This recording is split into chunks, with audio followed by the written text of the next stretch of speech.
예, 이번 주에 우리 기쁜 소식이 있었죠. 우리 전도사님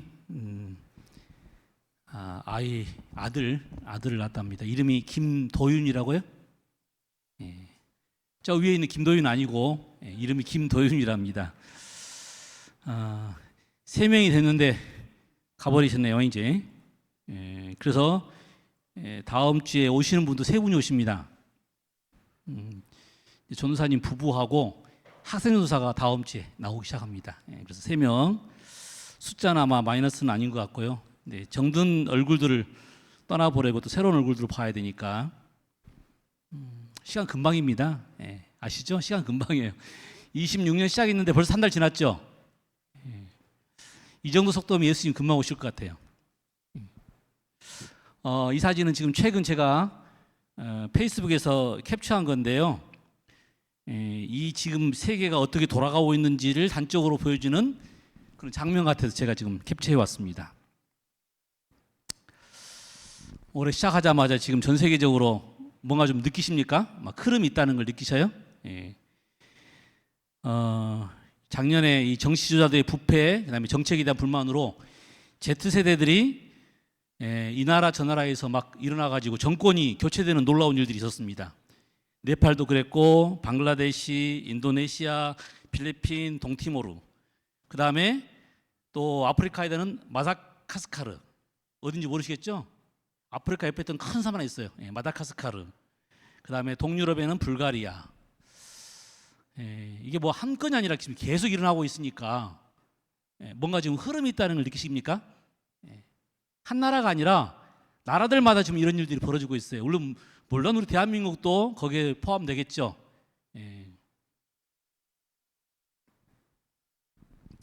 올해 들어서는 정말 기이한 일이에요. 미국의 대통령이 베네수엘라의 대통령을 잡아오는 사건이 생겼어요. 거기다가 지금 좀채로 끔짝 안 했던 이란도 그동안에 정말 심각한 물 부족과 인플레이션이 너무 과하니까 돈 한 다발 가지고 와야 물건 하나 사온답니다. 그 정도로 지금 인플레이션이 심하다는 이유인데요. 그래서 지금 아시는 것처럼 상인들이 일어나가지고 지금 굉장한 소요가 있었고 또 그 속에서 발포 명령이 떨어져서 2만 명이 죽었고 여전히 지금 미국은 그 근처에 가서 조그마한 기회가 생기면 어떻게 해볼 것 같은 참 지금 무서운 시국입니다.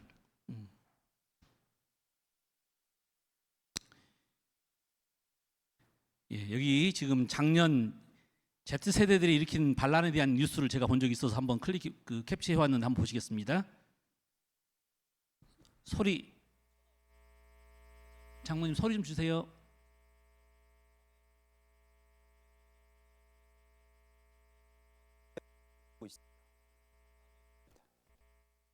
소리 넣는데 지금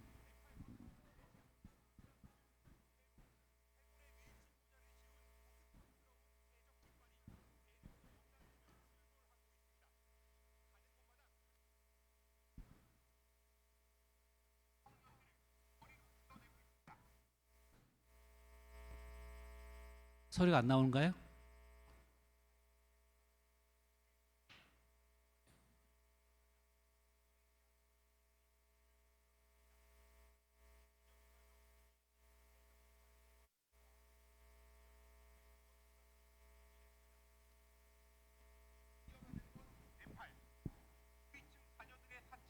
SNS를 타고 퍼지며 여론이 끓어오르자 정부는 SNS를 차단해 버렸습니다. We does not have any opportunity. We did had a lack of opportunity. 폭발한 청년들은 대통령 관저 국회의사당에 대법원까지 불살라 버렸고 멈출 줄 모르는 기세에 총리는 사임했습니다. 불과 한 달 만에 아프리카에서도 청년들의 저항이 정권을 무너뜨렸습니다. 물과 전기조차 해결 못하는 정부의 무능에 마다가스카르의 Z세대는 지난달 전국적 시위로 대통령 탄핵을 이끌어냈습니다. Et c'est pour ça qu'on insiste aujourd'hui au départ du président et non à une dialogue. 여기서도 어김없이 해적 깃발은 올랐습니다. 1990년대 후반부터 2010년대 사이 태어난 이른바 Z세대의 기득권에 대한 불만이 온라인에서 응집해 오프라인에서 터지는 Z세대 혁명. 그 상징이 바로 억압과 부패에 맞서고 자유를 꿈꾸는 만화 속 해적단의 깃발인 겁니다. 해적 깃발을 내건 시위는 이제 북아프리카 모로코, 남미 페루, 유럽의 프랑스까지 번지고 있습니다.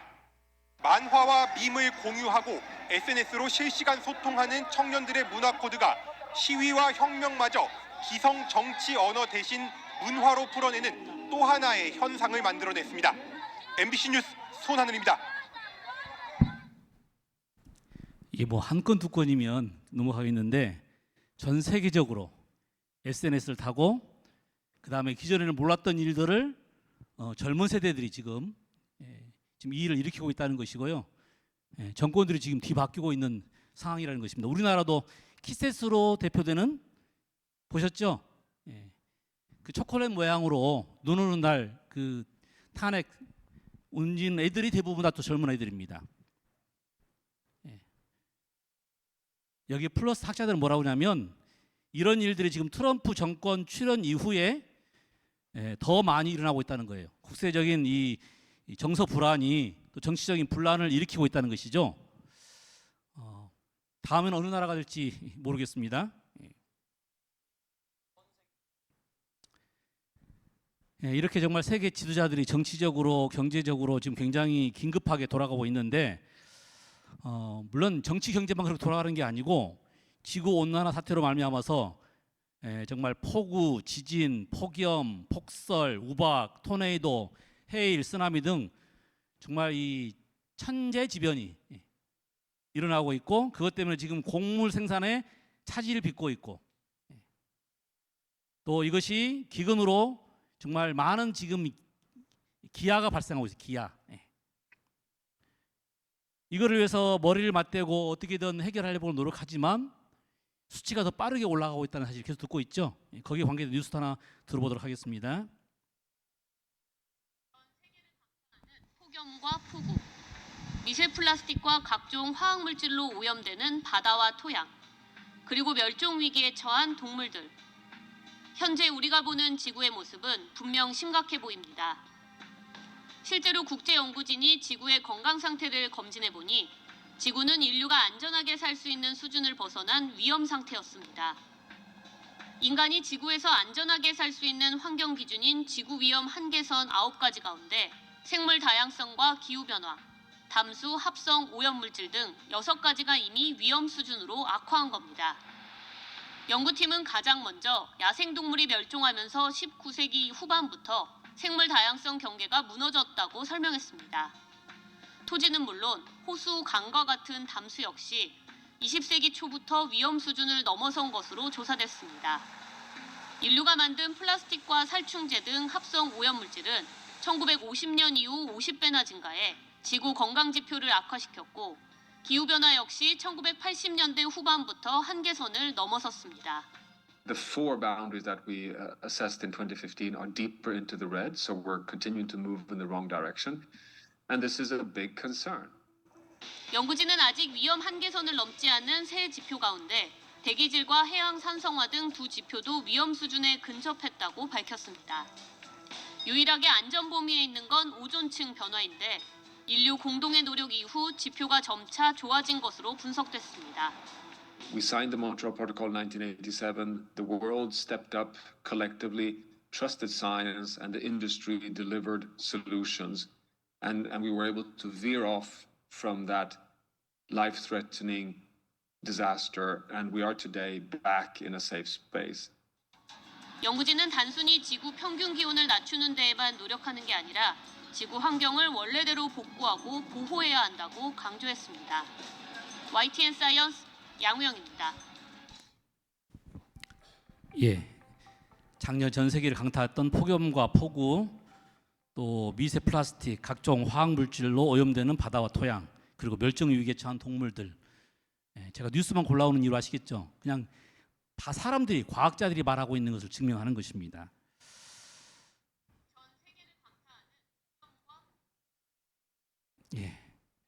그래서 과학자들은 지구 종말 시기가 85초 전으로 앞당겨졌다고 그래요. 때까지 남은 시간을 상징적으로 보여주는 지구 종말 시계가 역사상 종말에 가장 가까운 시간을 가리켰습니다. 미국 핵과학자회는 현지 시간 28일 지구 종말 시계를 자정 85초 전으로 앞당겼다고 발표했습니다. 이는 1947년 지구 종말 시계가 만들어진 이후 가장 자정에 근접한 시간으로 지난해 자정 89초 전보다 4초 더 다가선 것입니다. 여기서 자정은 더는 지구의 생명체가 살 수 없는 시점을 의미하는데 그만큼 인류가 멸망에 가까워졌다는 뜻입니다. The risks we face from nuclear weapons, climate change, and disruptive technologies are all growing. Every second counts, and we are running out of time. It is a hard truth, but this is our reality. 핵과학자회는 핵전쟁 위협과 함께 무분별하게 확산되고 있는 인공지능 기술을 주요 위험 요인으로 지목했습니다. AI is also supercharging mis and disinformation, which makes it even more difficult to address all of the other threats we consider. We're also concerned about the increasing rise of nationalistic autocracies. If the world splinters into an us versus them, zero-sum approach, it increases the likelihood that we all lose. 핵과학자회는 핵과 기후, 신기술 위험이 동시에 커지는 상황을 국제사회에 대한 경고로 받아들여야 한다며 위험을 관리하기 위한 즉각적인 대응을 촉구했습니다. 예. 12시가 되면 지구의 생명체가 살 수 없는 시간이라고 그러는데 얼마 남았다고요? 85초. 지금 지구가 멸망해도 조금도 이상하지 않은 시기에 우리가 살고 있는 것입니다. 전문체가 뉴스를 가져온 이유를 아시겠죠? 그냥 제가 주장하는 게 아니라 학자들이 지금 말하고 있어요. 학자들이. 방금 말씀했지만 독재 정권들, 그다음에 AI 모든 것들이 다 위험 요소랍니다.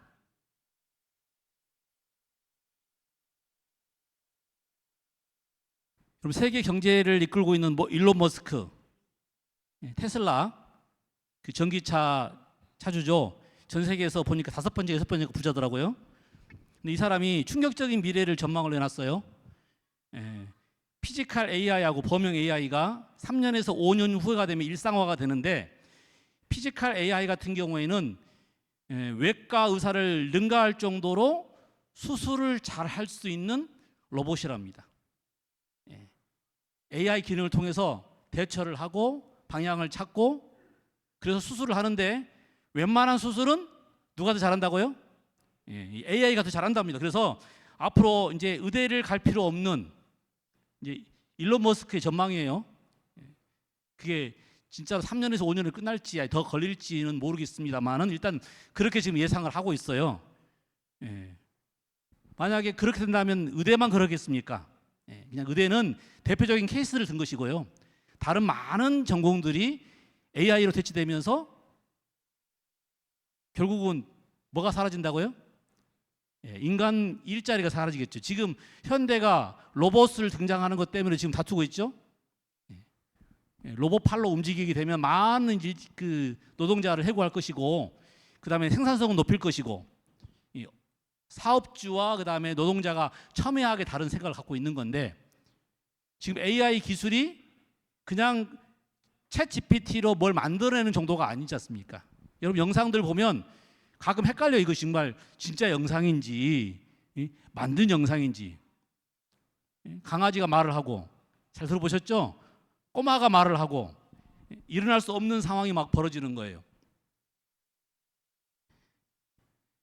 그래서 결국 이 AI는 저출산, 불안정한 노동 증가, 자산의 격차의 증가, 자관 이것은 인류가 상상 못할 경제 상태로 우리를 몰고 갈 것이고 결국 어마어마한 변화와 또 몰락을 일으킬 것이다.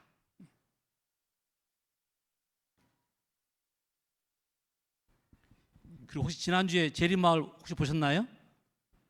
아주 재림교회에 있어서는 핫한 뉴스가 떠올랐습니다. 그게 뭐냐면 일요일 법령이에요. 일요일 법령. 미국의 보수주의 싱크탱크인 헤리티지 재단에서 발표한 건데요. Saving America by Saving the Family. 가족을 구원함으로 미국을 구원하자. 그리고 그게 뭐냐면 거기에 포함되어 있는 것이 통일된 휴일로 일요일을 지정하자. 우리 교단에는 재림 마을에 한 2건 3건 올라왔더라고요. 근데 북미주의에서 자꾸 날아오는 거 보면 북미주의는 굉장히 심각하게 일을 다루고 있어요. 북미주의가 어디입니까? 미국의 본산지예요. 거기서 지금 계속 심각하게 그 다름을 보면서 아, 이 사람들이 지금 이거를 일요일 휴업령과 연관시키고 있구나. 한마디로 말하면 일요일을 휴일로 강제로 제정을 하는데 이유가 뭐냐면 가족을 위해서 일요일을 강제로 쉬게 해서 나라를 편안하게 하고 행복하게 만들자라고 하는 정책입니다.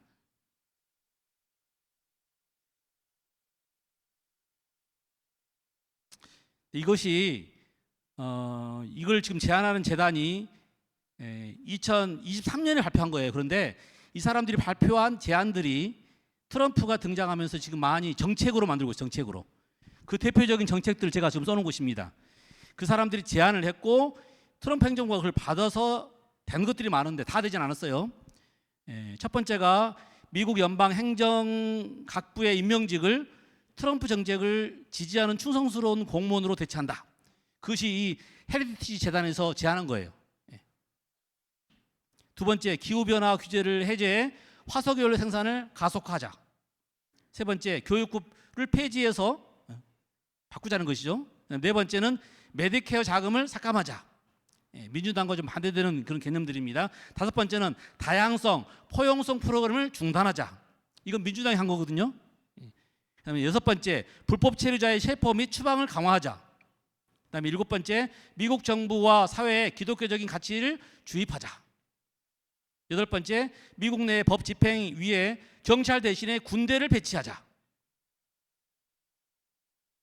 이 중에 지금 많은 것들은 이루어진 거 아시죠? 바로 이 재단이 제안한 다음 제안이 뭐냐면 일요일을 통일된 휴일로 지정하자.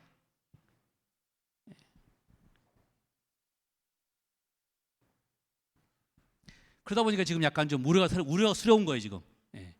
여러분 짐승의 우상이 짐승의 표를 만드는 요한계시록 13장의 이야기가 지금 마치 눈앞에서 이루어질 것처럼 보이는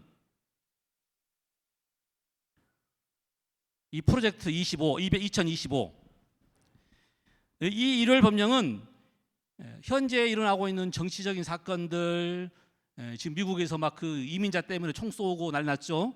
그 다음에 국제적인 사건들, 사회적인 사건들, 환경적인 재난으로부터 분명한 명분이 있습니다. 여러분, 얘가 이것 때문에 대쟁투를 읽어보니까 그런 일들 때문에 일요일 법령이 나온다고 그랬어요.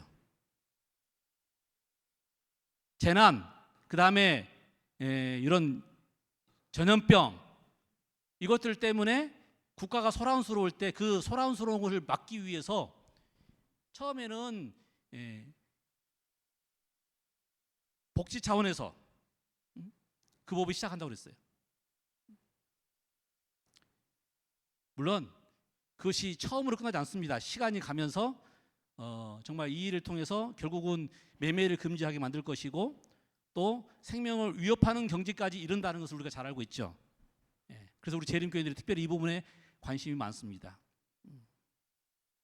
이 도표 보셨죠? 기억나시죠? 지진, 전쟁, 범죄, 기근, 온역 같은 사건들이 있은 다음에 티핑 포인트에서 정말 강한 전염병이라든지 아니면 기후 환경 변화 때문에 결국은 법령이 만들어질 것이고 그 법령은 일요일을 중심으로 한 법령이 만들어질 것이고 그리고 그 법령이 일어날 때 저기 나와 있는 것처럼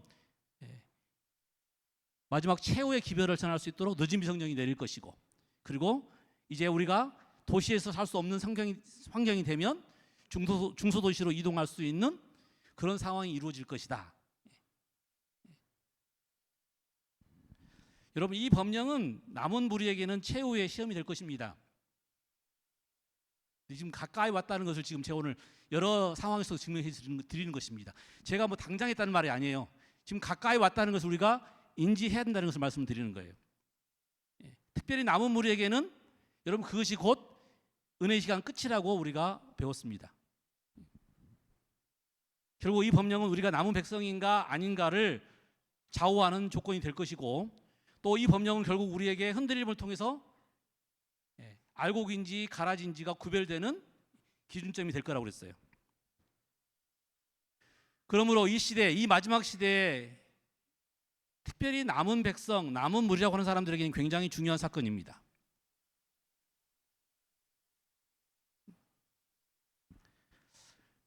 여러분, 누가 남은 무리인가요? 재림 교회는 정말 남은 교회인가요? 하나님의 택한 백성들입니까?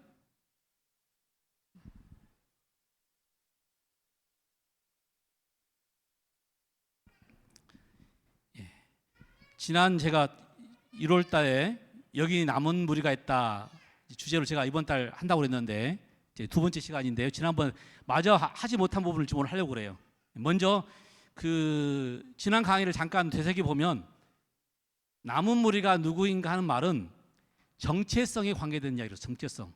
내가 남은 무리다라는 모양이는 나는 그 남은 무리로서의 마지막 최후의 기별을 전하는 하나님의 택하신 백성, 구원받을 사람들이다라고 하는 의미를 가지고 있는데 여러분 이 무엇에 대해서 정체성을 물어볼 때에는 그 정체성에 따른 행동, 정말 그 사람이 거기에 합당하게 살고 있는가? 만약에 학생이라면 학생답게 살고 있는가? 만약에 목사라면 목사답게 살고 있는가?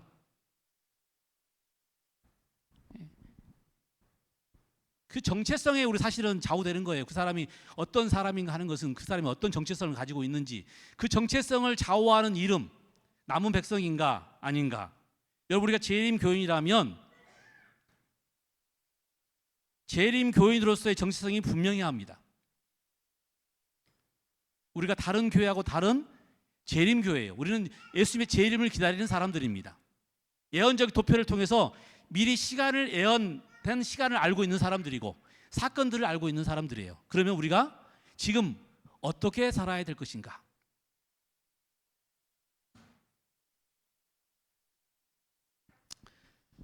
여러분 이 하젤 박사는 창세기부터 요한계시록까지 정말 중요한 개념들이 있다고 그랬죠. 맥을 타고 흐르는. 우리 재림교회는 대쟁투라는 개념으로 성경을 바라봐요. 창세기부터 계시록까지. 또요 성소의 개념으로 창세기부터 계시록까지 바라봅니다. 그리고 오늘 말하는 남은 무리의 개념으로 창세기부터 계시록까지 보면 계속해서 하나님의 구원받은 백성들이 남은 무리로서 존재하고 있었다는 사실인 것입니다. 오늘 저녁에는 지난번에 하다 남은 창세기에 나오는 인물들, 특별히 노아, 아브라함, 이삭에 대한 이야기를 해보겠습니다. 첫 번째 노아입니다. 남은 자의 개념이 최초로 등장한 것은 여러분 노아입니다. 왜냐하면 그때 뭐가 있었어요? 지구를 멸망시켰거든요. 누가 남았어요? 노아의 가족만 남았습니다. 그러니까 남은 자 그러면 가장 먼저 생각되는 사람은 노아의 가족들이에요. 다 멸망했습니다. 그런데 노아의 가족만 남았어요.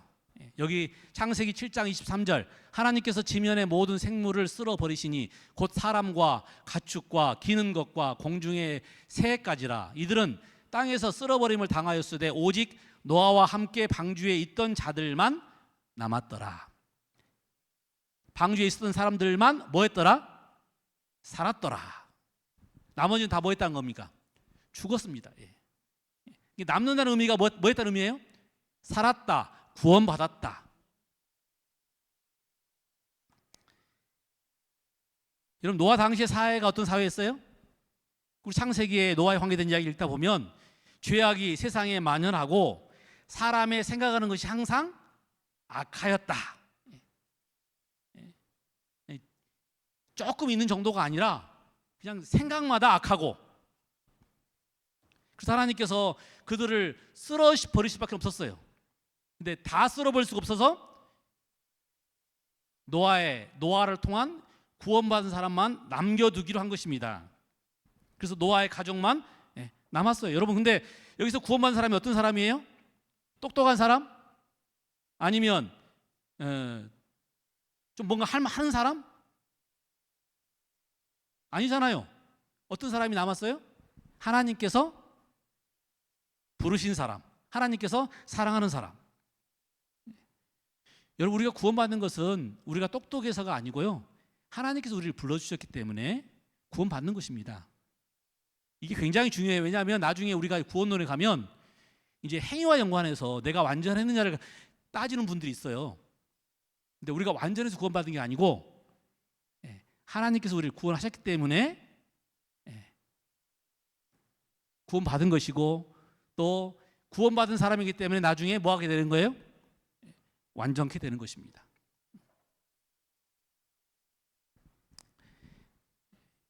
그럼 사람들이 왜 고민하느냐? 특별히 그리스도인들이 왜 갈등하느냐? 왜 절망과 낙담 속에 빠지느냐? 굉장히 주관적이고요, 자아중심적이에요. 근데 구원의 관념에서도 마찬가지입니다. 사람들이 자기 중심적으로 생각해요.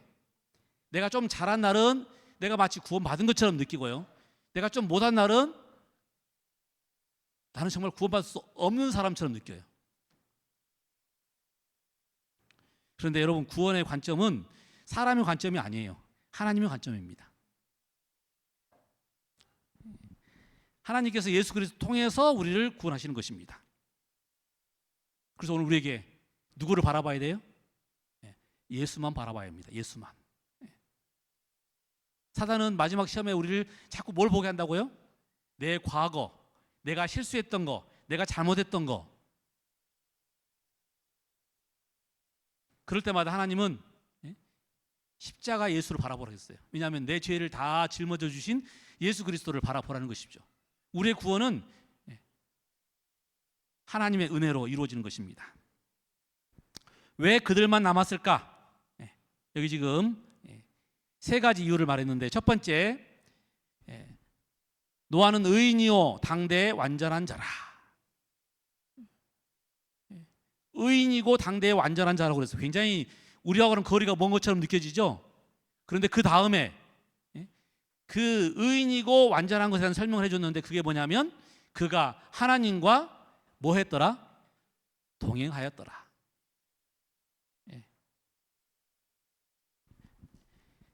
이 완전의 개념에 있어서 이 지금 창세기 6장에서는 어떤 사람을 완전했다고 표현해요?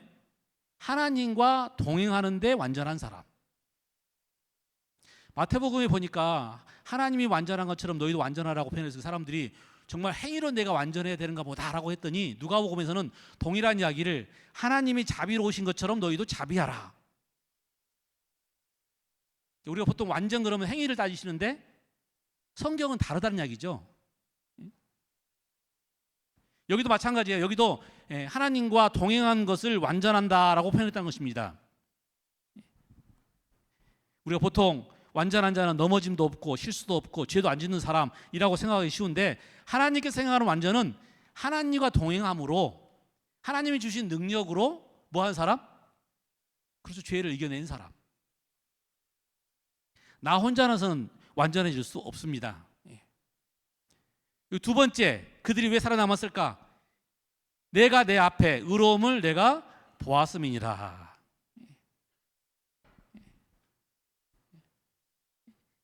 의로움을 보았기 때문에 그가 살아남았습니다. 그럼 내가 의로울까? 또 그렇게 생각하시죠? 여러분, 이 아브라함을 하나님께서 뭐라고 하셨어요? 사도 바울이 아브라함이 왜 의롭다고 그랬어요? 하나님을 믿으니 그것을 뭐로 여겼더라? 의로 여겼더라. 하나님을 완전히 믿는 것, 하나님을 붙잡는 것, 그것이 의입니다. 아브라함은 하나님을 신뢰하고 하나님을 철저히 의지했어요. 그래서 우리가 아브라함을 믿음의 조상이라고 부르는 것이고, 그리고 우리가 의로운 사람이라고 칭하는 것입니다. 노아가 무슨 선한 행위를 했기에 하나님께서 의롭다고 보신 것이 아니고, 그가 하나님을 철저히 믿었기 때문에 그를 의롭다고 표현하셨다는 것입니다. 세 번째로, 하나님이 자기에게 명하신 대로 다 준행하였더라. 여기 노아의 가족이 살아남은 이유 세 번째, 그들은 뭐 했다? 하나님의 명령대로 순종했다. 여러분, 노아가 방주를 몇 년 동안 지었어요? 120년간. 한 1년, 2년, 3년은 못 해볼 수 있을 것 같아요. 근데 10년, 20년 하라 그러면 못할 것 같아요. 한 30년 내가 최고치로 한 것 같아요. 최고치로. 근데 120년 하라 그러면 아유 못합니다. 못해요. 120년 어떻게 합니까? 그러니까 노아가 120년을 정말 하나님 말씀대로 살았다고 하는 것은 의무감에서 지킨 게 아니라 그 삶 동안 뭐 한 거예요? 철저하게 하나님 명령에 따르면서 순종하면서 기쁨을 누리고 즐거움을 누렸다는 말이죠. 신앙이 그렇습니다. 우리가 강제로 하는 것은 몇 년 하면 힘들어요. 교회 나오는 거, 예배 출석하는 거, 그 다음에 교회 무슨 일 하는 거 한 1년, 2년만 하면 뭐예요? 아유 나 할 만큼 했으니까 좀 나를 빼달라고. 우리 선거 때마다 그 반복되잖아요. 계속 하라 그러면 아이고 내가 나도 지치니까 나도 좀 쉬고 싶다고. 이해합니다. 그런데 어떤 일은 반대더라고요. 그만하라고 해도 또 한다고 난리더라고요. 그만하라고 해도 3년만 하면 되는데 6년만 하면 되는데 또 뭐예요? 또 하고 싶다고. 국회의원들 4년마다 뭐예요? 또 등장하고 또 등장하고. 왜 그럴까요? 그 맛을 아는 거죠. 기쁨을 아는 거예요. 그러니까 나 4년 봉사했으면 끝났다고 내려왔으면 좋겠는데 안 내려오려고 그럽니다. 근데 4년도 아니고 120년을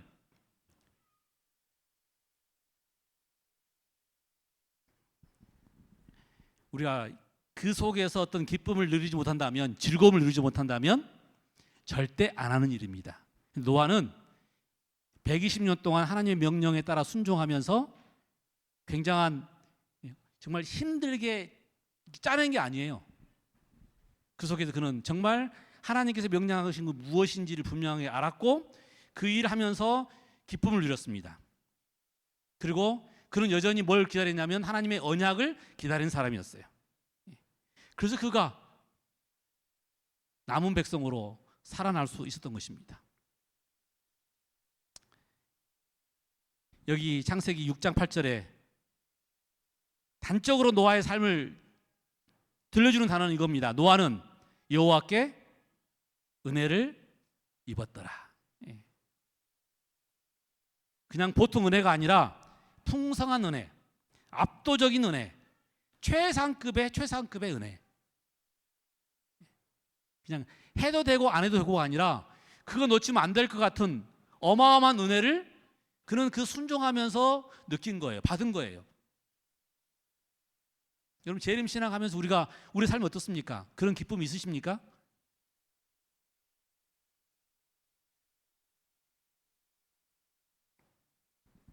그럼에도 불구하고 여러분 노아는 포도주에 취해서 자녀들에게 올바른 모범을 보이지 못하고 특별히 자기의 자녀를 저주하는 일까지 했습니다. 남은 사람들인데요. 남은 백성들인데요. 저는 이 이야기를 통해서 남은 무리가 행위적으로 완전한 사람은 아니구나. 남은 무리가 정말 아주 특별한 사람이기 때문에 뽑힌 사람이 아니고 오늘 이야기처럼 남은 무리가 하나님의 은혜로 하나님의 사랑으로 지난번에 말한 것처럼 어떤 사람들이 교회 안 나오는 이유는 우리 교회를 떠나는 이유가 뭐라고 그래요? 목사님 때문에, 장로님 때문에, 교회 지도자들 때문에. 그런데 오늘 이 기별은 그런 사람이 있을지라도 여전히 남은 무리는 남은 무리다. 우리가 안식일을 지키는 일이 바뀐가요? 아니면 예수님 재림을 기다리는 일이 바뀐가요? 어떤 사람들 때문에, 정책 때문에 우리가 실망할 수는 있으나 그냥 그건 그거예요. 만약에 우리가 거기에서 미끄러져 떨어져 나간다면 누가 좋아할까요? 그렇죠. 사단이 좋아하죠. 작전 성공. 작전 성공.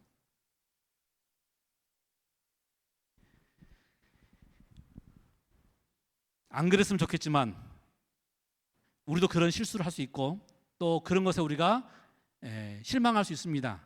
그러나 우리가 분명히 기억해야 할 것은 하나님께서는 그런 일 가운데서도 여전히 구원받은 백성들을 부르시고 또 사업을 진행하셔서 결과를 내신다는 것입니다. 두 번째 인물은 아브라함입니다. 여러분 창세기 12장 1절로 2절에 보면 여호와께서 아브라함에게 이르시되 너는 너의 고향과 친척과 아버지의 집을 떠나 내가 내게 보여줄 땅으로 가라. 내가 너로 큰 민족을 이루고 내가 복을 주어 내 이름을 창대하게 하리니 너는 복이 될지라. 잘 아시는 것처럼 아브라함이 부름받은 가장 큰 특징은 뭐냐면 자기의 집을 떠나서 고향을 떠나서 그 다시 말하면 우상을 숨기던 그 지역을 떠나서 하나님이 명령하신 곳으로 갔다고 하는 것입니다.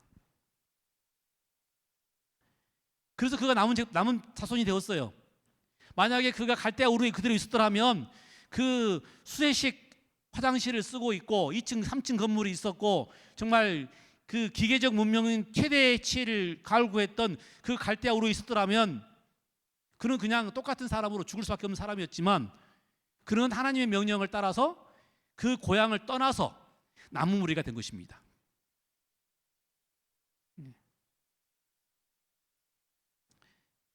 남은 무리는 떠나는 사람들이에요. 죄로부터 떠나는 사람이고 불신으로부터 떠나는 사람이고 의심으로부터 떠나는 사람이고 떠나지 않으면 남은 무리가 될 수 없습니다. 떠나지 않으면 그리스도인이 될 수가 없어요. 여러분 그렇게 떠나게 하신 분 누구라고요? 그렇게 부르신 분이 누구라고요? 하나님이셨어요. 하나님.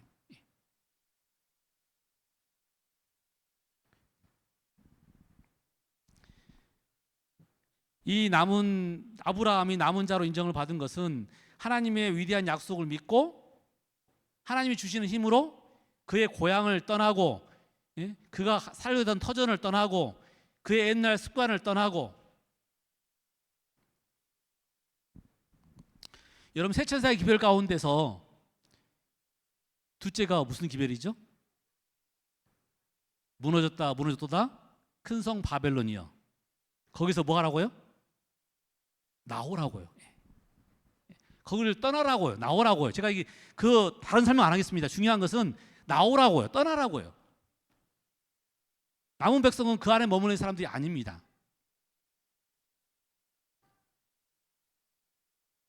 도시를 떠나야 될 때가 되면 도시를 떠나야 될 것이고 짐승의 우상에게서 떠나야 될 때가 되면 떠나야 할 것입니다. 그게 남은 무리들이에요. 하나님께서 이 구약과 신약의 역사를 보면 계속해서 불러내셨어요. 있던 곳을 떠나게 하셨단 말이죠.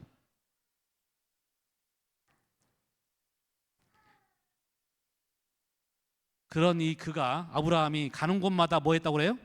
제단을 쌓답니다. 여러분 아브라함과 롯의 차이는요. 둘이 똑같이 갈대아 우르를 떠나왔습니다. 고향을 떠나왔어요. 그런데 아브라함은 가는 곳마다 뭘 쌓았어요? 제단을 쌓았어요. 하나님께서 여기까지 인도하셨다. 하나님의 인도하심이 있었다. 그런데 성경 어디 부분에도 롯은 제단을 쌓은 기록이 없습니다. 나중에 어떻게 했어요? 결국 소돔에 갔다가 가족들 다 잃어버리고 그 차이가 무슨 차이였을까? 남은 백성과 아닌 사람의 차이가 무엇이었을까? 하나님의 인도하심을 기억하는 사람, 제단을 쌓는 사람, 그렇지 않는 사람.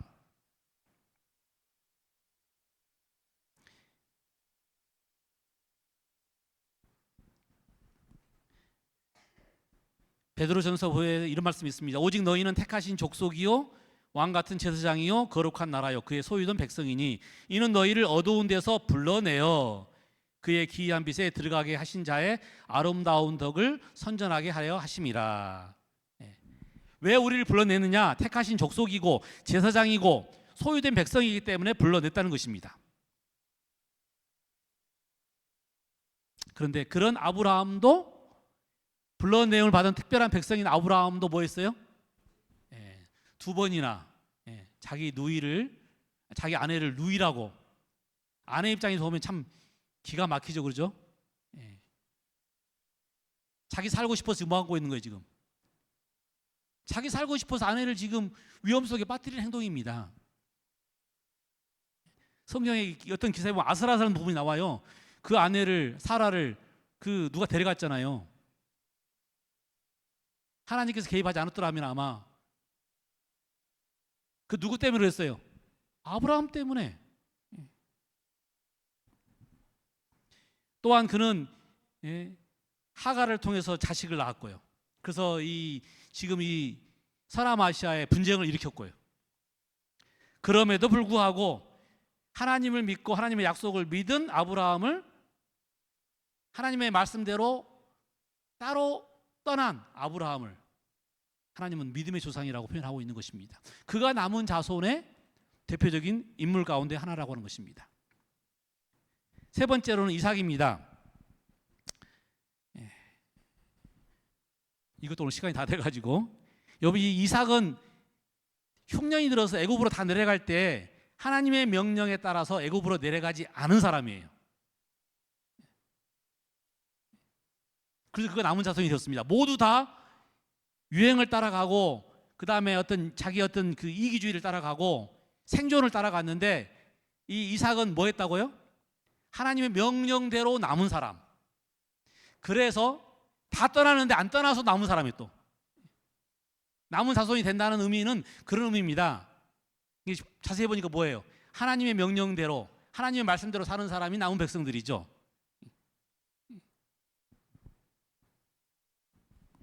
결국 그가 떠나가지 않았지만 하나님께서 그를 지키시고 보호하셔서 결국 뭐 했어요? 마침내 거부가 되었습니다.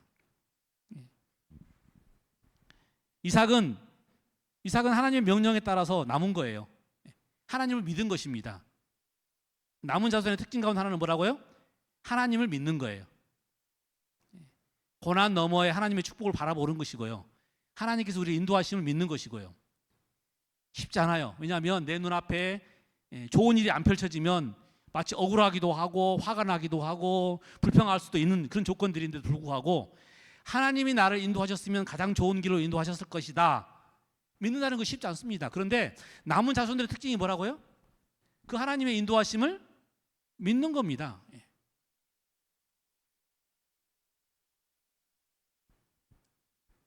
결국 그 믿음을 통해서 그 주변에 있는 사람들이 하나님을 알았어요. 하나님을 믿는 백성들을 하나님께서 어떻게 인도하시는지를 알게 된 것입니다. 한 절만 읽고 마치겠습니다. 하나님을 사랑하는 자, 곧 그 뜻대로 부르심을 입은 자들에게는 모든 것이 합력하여 선을 이루느니라. 결국 하나님께서는 떠나는 데는 떠나는 대로, 남은 데는 남은 대로 그 일을 통해서 뭐 하신 거예요? 남은 자를 삼으신 것이고 믿음으로 승리하게 하신 것이고 믿음의 조상을 만드신 것이고 그 사람 때문에 다른 사람들에게 축복을 주셨어요. 하나님이 부르시는 백성들은 하나님의 믿음의 약속대로 사는 사람들은 그런 축복을 받는 사람들이고 그 사람들이 누구라고요? 그 사람들이 남은 자손들입니다. 여러분과 제가 그런 자손이 되기를 간절히 소망하면서 말씀을 줄이겠습니다.